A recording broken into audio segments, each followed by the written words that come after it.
Hello YouTube, this is Todd 67 Point, and I'm upcoming with a major dilemma. So first I want to show my collection and then tell you where my dilemma lies. I haven't been an active dirt digger in probably about 8 years. As you get older you tend to find hobbies that are a little less taxing on the body. And for those of you that have ever dug for points, you know how strenuous it can be. Quick little history. 15 years ago I had a buddy take me digging for the first time. In about a month I compiled a collection of maybe 12 artifacts. Out of those 12, 10 were broken halves, bases, whatnot. And then I got lucky, stopped on the side of a road and noticed a piece of flint sticking out of the ground. And I pulled it up. To my amazement, it was half a point. I went back with a police officer friend of mine. He parked on the side of the road while I harvested the rest of them. There was over 20. Most of them were destroyed by the ditch witch that was digging the hole to bury a cable. These were still untouched.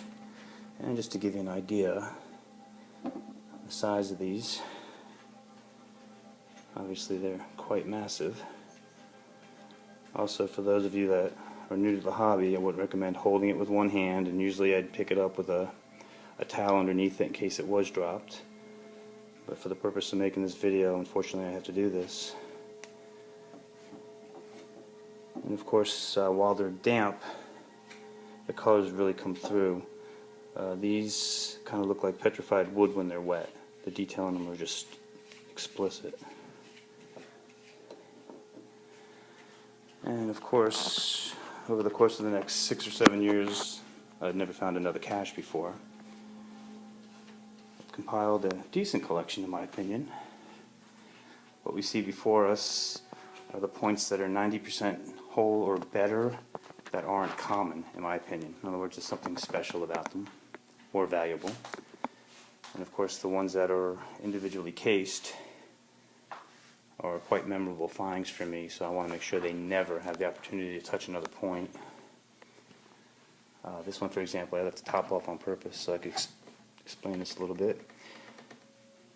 This was one of my favorites. This will stand out in my mind for probably the rest of my lifetime.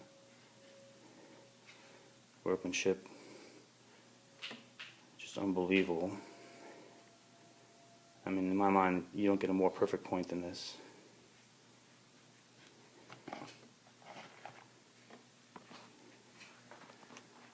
Let's go back this way a little bit. And this is something you don't see every day. You try to avoid the glare of the light. An effigy. And if you ever wondered what the Indians looked like back in the day, well, there you have one. Of course, I've got several other artifacts that aren't points, but I don't quite have enough room to pull those out. And of course, you won't find any field grade finds on the table either. Here we've got another case of large points. That first one there is a Bolin, and to be honest with you, it's the largest Bolin I've ever seen.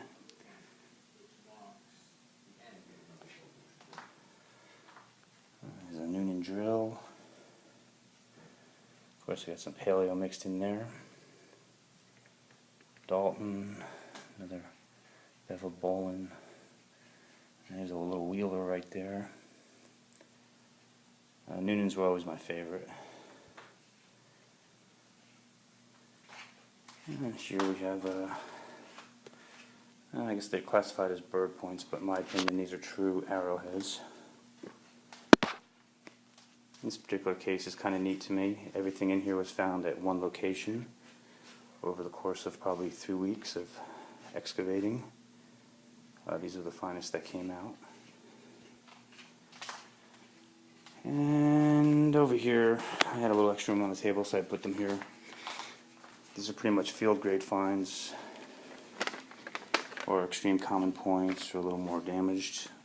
Can't quite do this with one hand, but and actually over the last couple of years, I've been selling these off slowly at garage sales. I know most people, these are really exceptional, and they are to me, but I've just got so many over the years, I don't mind letting them go here and there. to fuel my new hobby, which is stacking silver, which leads me to my dilemma. Save these or slowly sell them off to interested buyers and stack that silver. That opens up a whole nother option to look into. I'm kind of on the fence right now. If you can give me some feedback, give me some comments, I'd appreciate it. And if you're truly interested in a collection or a particular point, all of these came from Central Florida, within a 50-mile radius of where I'm living. Maybe send me an email. It's Todd, T-O-D-D, 67point, P-O-I-N-T, @gmail.com. I'll leave that in my description under the video. And like I said, I'm still on the fence. I'm not sure which way to go with it. But yeah, if you wouldn't mind, give me some feedback on what you think. And if you're truly interested, by all means, drop me a line. Thanks.